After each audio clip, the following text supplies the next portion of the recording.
This is a Lussekatt, a Lucia bun, a type of sweetbread or pastry, typically made for Lucia festivities in Sweden. Lucia being a day held in the honor of Saint Lucia on the 13th of December, and that is celebrated a lot in Sweden. I made 2 videos about celebrations connected to this that you can watch after you have watched this video. And these buns are very important in those celebrations, usually as a tradition that you do bake these buns during that time, or around that time just before Lucia. The ingredients for these buns are the following: 2 pinches of saffron, about 1 gram of saffron, 1 teaspoon of salt, 50 grams of yeast for sweetbread, 1.5 deciliter of sugar or syrup, or even a honey. Typically in the past, honey was used a lot here. You can replace one by the other if the need arises, or if you do not have one or the other. 175 grams to 200 grams of melted butter at about the temperature of your body. 17 deciliters of wheat flour, about 1 kilo of wheat flour, 1 big egg, 125 to 150 quark or quark cheese, which is a cheese that exists in Sweden, a creamy type of cheese. I do not know if it is available in the States or elsewhere, but certain types of yogurts and certain types of other types of cream cheese can sometimes be used as replacements. Look up if you find some sort of local replacement for this if you do not find quark locally. And also finally 5 deciliters of milk. Just common milk, nothing special here. And lastly, for garnishing, once the dough is done and you have formed it into the bun form that you want, you will want to garnish it. And for that you will want to have raisins or hacked almonds or pearl sugar. Though raisins are the most common type of garnishing for Lussekatter, and is the one that I will use for this recipe. Also, you will need an additional egg in order to coat the buns before placing them in the oven. And now for the baking. Turn on the stove and melt the butter inside of a pan, or as in this case, a pot. It is not supposed to be boiling or anything like that, or very hot. In fact, it ought to be about the temperature of your fingers. So finger temperature or just above room temperature. It should just barely be completely melted. Now crack up the egg and mix all the wet ingredients, including the milk and the melted butter and the quark cheese, and also add all the contents of the egg. Then add the sugar and the yeast that you have powderized or made into small particles into this dough to be. Add the saffron as well. You might need to grind it first if it is not bought in powdered form, as I do here. And then gradually to this mix add the wheat flour and the salt while you are whipping it or moving what is to gradually become the dough for these buns. Continue by gradually adding all the flour to this dough. It will become a thick dough, and this dough you will let rest for about 45 minutes. This is in order to give the yeast and the gluten in the wheat flour time to work together in order to increase the size of the dough, as it will swell during this period. And while we are waiting on the dough to swell, let me discuss a bit about the history behind these buns. They have a lot of names in Swedish, such as Lussebulle, lussekuse, saffransbulle, saffranskuse, julkuse, gullekatt, dövelskatt, or dyvelkatt. And those 2 last names, dövelskatt or dyvelkatt, probably reveals the true origin of these Lucia buns, because they probably have their origin from northern Germany and the Netherlands in the 17th century, and they are a variant of the dyvelkatters found in northern Germany and in the Netherlands, which is also a type of sweetbread or pastry that is somewhat similar to the Lucia buns and also have been referred to with the same name in the past as the Lucia buns, that is to say with the names of dyvelkatter or dövelskatter, because those two names were the names for these duvekatters in older Swedish and for Lucia buns later, and they were used interchangeably without any distinction between them.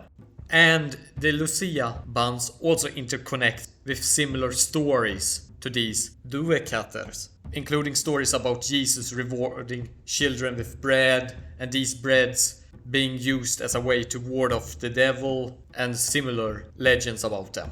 These duvekatter were probably exported to Gothenburg by the Dutch in the 17th century. In Swedish, it probably sounded like dyvelkatter or devil pastries, and just by sheer sound similarity, the name got changed into that. It could also possibly be related to these devil myths here that were the original devil myths about the duvekatter. And these duvekatter myths later got applied to the Lucia buns too, as they are just a later modified version of these duvekatter. Dövel in dövelskatt or dyvelkatt, being also devil in older Swedish. So devil sweetbread, because it is a sweetbread that wards away the devil. Though, on the other hand, it is also possible that dövelskatt or dyvelskatt are just Swedifications in the pronunciation of duvekatters.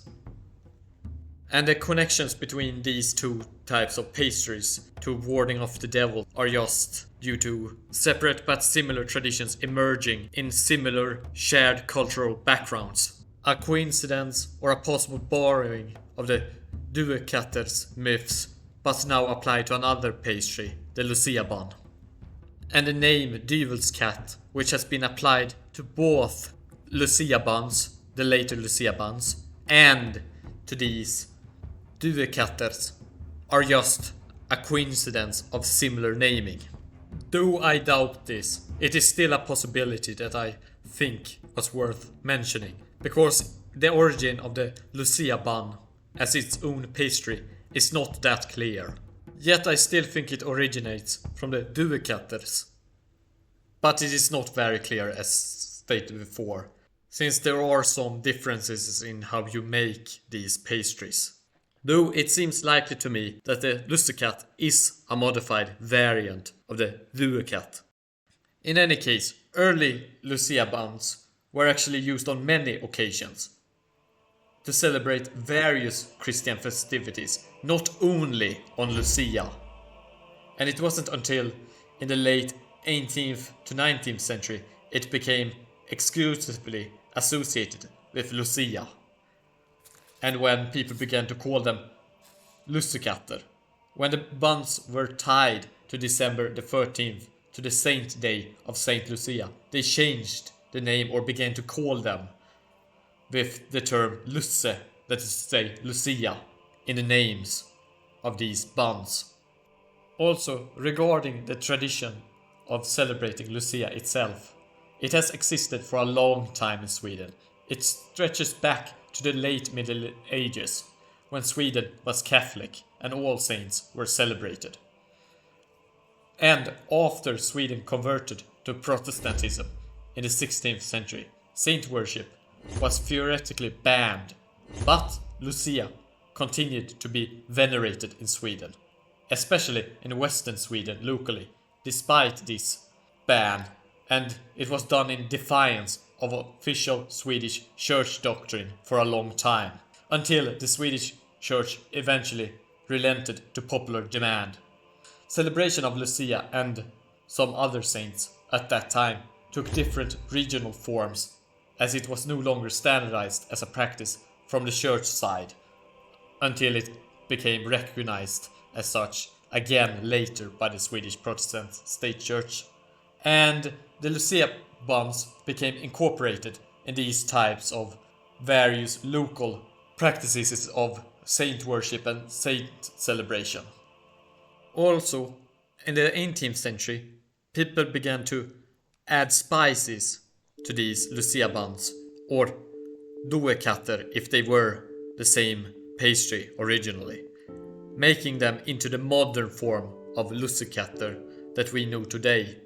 They added not only saffron, which is the most typical type of spice added to them today, but also a lot of other types of spices to them at various points that are still added in certain variants of Lussekatter. Like you have, for example, cinnamon, you have ginger, nutmeg, vanilla powder. You even had chili added to certain Lussekatter, which ought to have given them a rather unique taste. Not to mention a very hot taste. Spicy hot as hell. Which fits rather fittingly with the name of dyvelkatt or dövelskatt as devil pastry or devil sweetbread. Chili powder or chili fruit is not added to modern Lussekatter, by the way, but it was found in older recipes of Lussekatter. Though saffron is and did become the primary spice added to Lussekatter that was used in the baking of these Lucia buns. Saffron being a very expensive spice, being hand plucked in a very labor intensive process that requires a lot of finesse, and having to travel by sail from warm climates to the cold Nordic areas, and shipping cost a lot in the past, with ships sinking or even being sunk due to piracy, made these saffron buns, these Lussekatter, rather costly to make with saffron. But there was a reason for this, for including saffron in these buns, because saffron was also considered to have medical properties in the past too. And saffron gives a strong yellow color, which connects it to the light, and Lucia is a saint connected to the light in Christian saint traditions. And these Lussekatter were given as gifts, as charity. People with very little means would be given these Lussekatter as a sort of charity, or these Lussekatter would be sold in order to gather money for the poor, a practice that still is done today in, for example, Red Cross charity events around Lucia. Saffron being such an expensive spice also made it into a display of your own generosity once you donated these Lucia buns to people that otherwise would have not afforded these buns in the times around Lucia or during Lucia. And this also held true for other spices other than saffron that were used in older types of Lucia buns. Exotic spices were expensive and thus made for a great display of wealth and generosity, and they probably tasted very good. And saffron was the most expensive spice, and tasted good and gave a good coloring that displayed the saffron usage and thus the generosity and wealth. Speaking about display, Lucia buns have traditionally been made in these S-shapes. These S-shapes being an old Swedish Nordic symbol that is used a lot in older artwork all around in Scandinavia. But other shapes have been used and are sometimes used too. And many of these shapes include J-like hooks in their designs. And these stand as a reference to Jesus. And this is also why the Swedish candy cane known as a polkagris is also usually in a J shape, because the J is a reference to Jesus. You also have various braid styles and other advanced stylings, though I will just make them in the simple S shape. That is the most common shape of these Lucia buns. And it is an easy form to copy, my dear viewers, if you would ever want to bake these buns for the first time. Before garnishing these Lucia buns, I will also coat them with some egg. Lussekatter or Lucia buns are typically garnished with raisins. Pearl sugar and almonds are also used as garnishes on these Lussekatts at times, though these ones that I'm making here will be garnished with raisins. Garnishing could also be pretty expensive, as pearl sugar or pure sugar generally was expensive in the past, and so were raisins, since grapes, of which raisins are only dried variants of, are not easily grown in the Nordic countries and only are grown in a few selected places in Scandinavia. And thus in the past, certain garnishes were a display of wealth and generosity when these buns were given as charity, just like in the case of expensive exotic spices. They were used as a display of your own wealth by giving them as charity. Still on the subject of garnishing, you might have noticed that I have garnished these Lucia buns in such a way that there are 2 points of garnishing on these buns, and that is intentionally so, because this is done traditionally on Lucia buns in order to represent the gorged out eyes of Saint Lucia, as her eyes were gorged out when she faced martyrdom during the prosecutions during the time of Emperor Diocletian in the 4th century AD. And thus the arrangement of the garnishing like this is a symbol of remembrance of Christian martyrdom.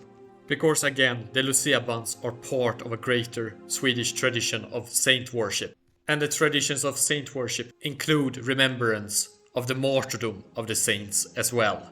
And the garnishing arrangement on these Lucia buns becomes a tool of remembrance and of spreading the word of martyrdom of Saint Lucia of Syracuse, keeping the remembrance of the saint alive, something which ought to have been important for the common Christian believer when saint worship was still rejected by the official Swedish Protestant state church, but still done in the popular Swedish folk Christianity. Garnishing buns like this with 2 points of garnishment became an act of folk veneration of saints, in contrast to the official rejection of saint worship by the Swedish Protestant state church. Thus the layout of garnishment actually has a lot of cultural religious significance that I thought was just cool to mention here. Also, before you bake these buns, turn on the oven to 225 degrees Celsius and let the oven reach that heat before you place the buns inside of the oven, and let the buns bake inside of the oven for a period of 8 to 20 minutes depending upon the size of the buns. Bigger buns and more compact forms of the buns require more time in the oven. Mine only needed about 10 minutes. Wait until the buns get a bit of a golden brownish color and then take them out like this. And test them with a stick to see if they are still doughy or not. If they are not, then they are done. And these were the Lussekatter, a famous and important type of Swedish pastry. And I hope you enjoyed this video. If you have questions or other comments, please post them, as I love responding to you. And also give this video a like. Please do subscribe, as it would help the channel spread awareness about the humanities. اشتركوا بالقناة من فضلكم.